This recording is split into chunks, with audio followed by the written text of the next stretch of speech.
అంతర్జాతీయ యోగా దినోత్సవాన్ని ఏపీలో గ్రాండ్ గా నిర్వహించారు. విజయవాడలోని A1 కన్వెన్షన్ సెంటర్ లో యోగా వేడుకల్లో సీఎం చంద్రబాబు నాయుడుతో పాటు కేంద్ర మంత్రి సురేష్ ప్రభు, రాష్ట్ర మంత్రులు పాల్గొన్నారు. ఆసనాలు వేసి యోగా ప్రాధాన్యతను చెప్పారు.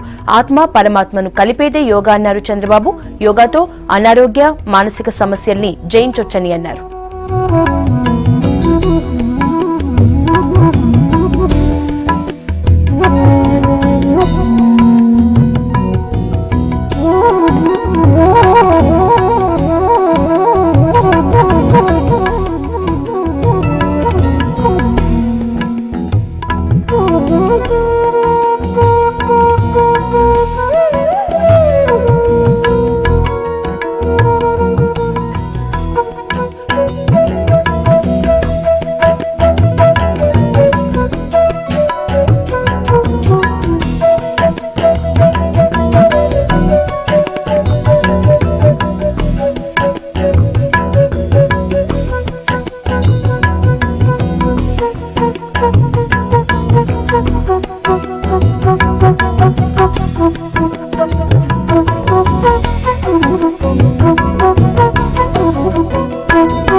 తల్లి జన్మనిస్తుంది.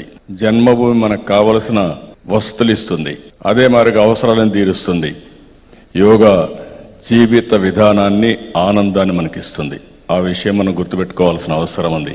యోగా ప్రతి ఒక్కరూ ఆనందంగా ఉండడానికి, అంతేకాకుండా ఒక మంచి జీవితాన్ని లీడ్ చేయడానికి, లైఫ్ అనేది ఒక ఎంజాయ్మెంట్.